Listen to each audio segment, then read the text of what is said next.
In this video, I'm going to talk about making a new maple sap cooker or sugaring cooker or an evaporator. This is made from a 275 gallon oil tank that was used for home heating oil. It developed some leaks and was no longer good for that purpose. This is the setup that we used last year. It's made from just a 55 gallon drum with a stainless steel pan on the top. To start, we cut part of the top off and cut the one end off of that piece, and we'll use that end to act as an end for the heat riser or the exhaust riser. This is welded at the seam, so it's easy to just grind that weld off and take it apart. We had a stainless steel pan made for this, which is 2 foot by 4 foot, so that gives us dimensions to cut this, but we also use the size of the tank to determine how big the pan that we wanted. Here there's a through fitting for one of the pipes for the tank that would get in the way of attaching that end, so I'm just grinding back the piece of that in order to make it so that I can get the end in there properly. In the movies, they always love showers of sparks coming down, so I figured I would put a little bit in my movie too.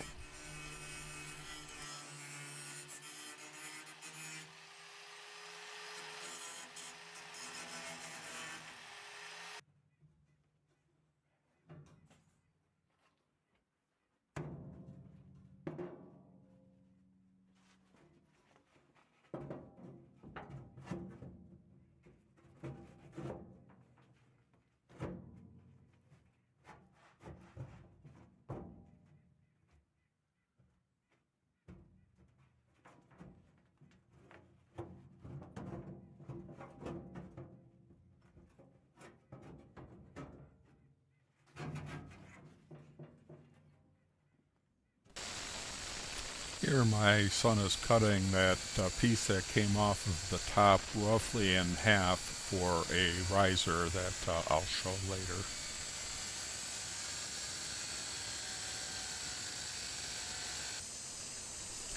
We bought a drum stove kit that's meant to make a 55 gallon drum into a stove, and it works quite well for this. This is going to be for the chimney. We also used the door out of that kit. We did not use the legs. I'm using a Bosch saber saw with a metal cutting blade to cut this, and it actually works quite well for cutting sheet metal of this gauge. I'm just showing the highlights of this build. There's probably enough here that if you are somewhat skilled at fabricating things, there's enough to build your own, but there are other YouTube videos that will show much more detail. I didn't follow any of them, but got the general concept from some of them.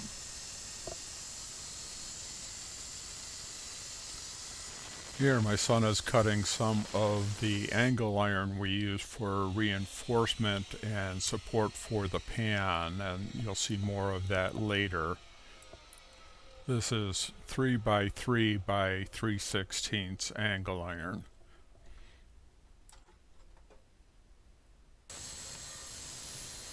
In order to make it fit the pan and fit together, you've got to do some notching and fitting for this, and then it gets welded together.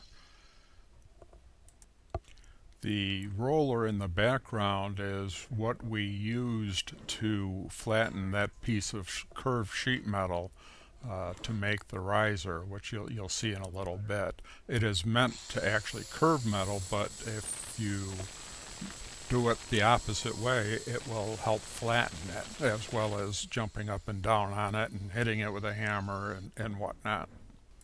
This is what those little notches that he was cutting are for.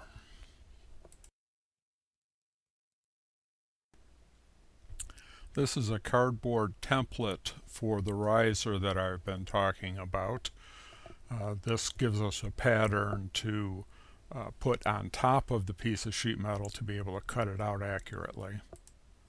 This allows you to have a firebox which is a lot smaller than the full length. The full length of that is about 5 foot.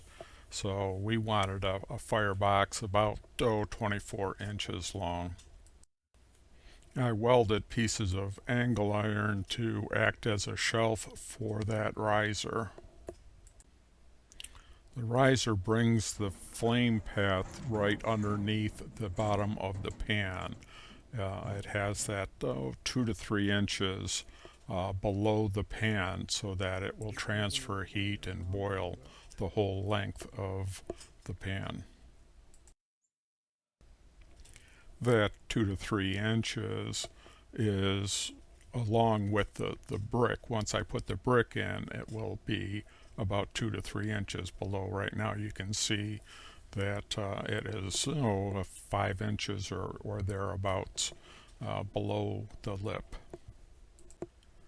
This is that angle iron just kind of test fitted in loose before it was welded together.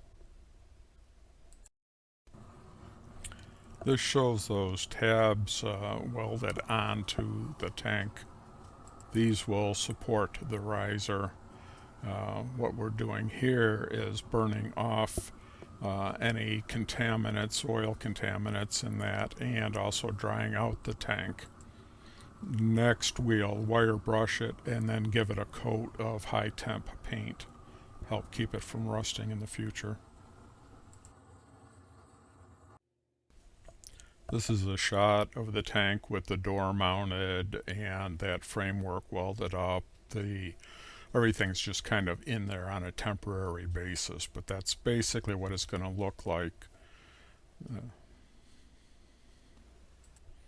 Now we've moved this whole tank assembly into my wood storage area.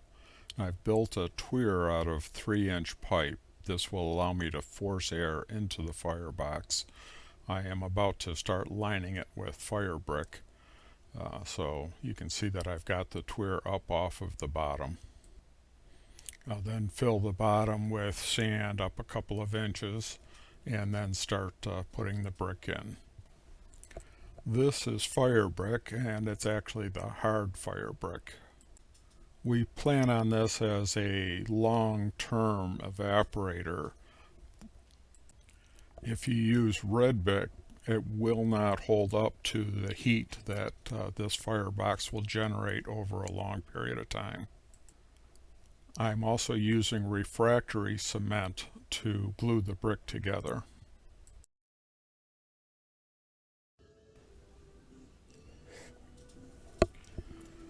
These give a good overview of what the finished brickwork looks like, and it's got most of the assembly done. I still need to put that end piece on where the flue riser is.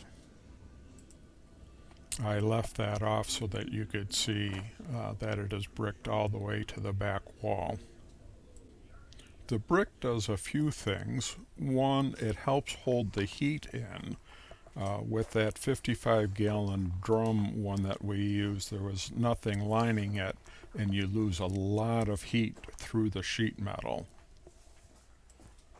The other thing that it does is it helps keep the flame heat and oxygen away from the sheet metal and the hottest part of the unit, and that will help keep it from burning out over time. Again, making this more of a long-term piece of equipment.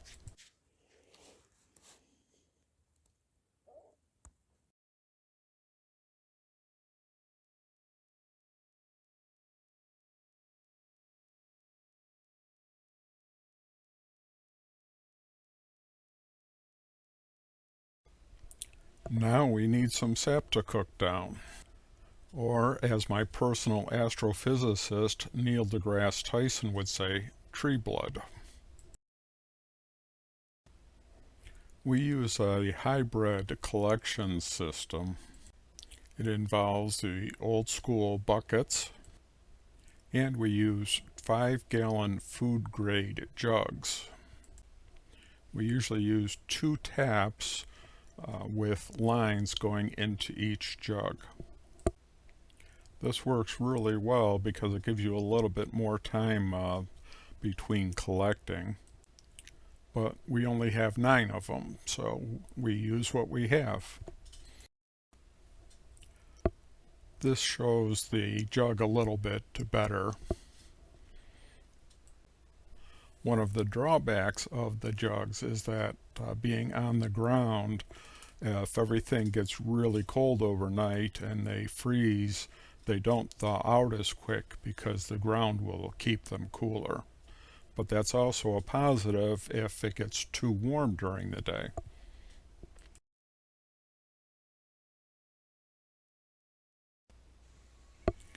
So here's my son with the finished evaporator. We haven't painted the outside yet, but we were running out of time.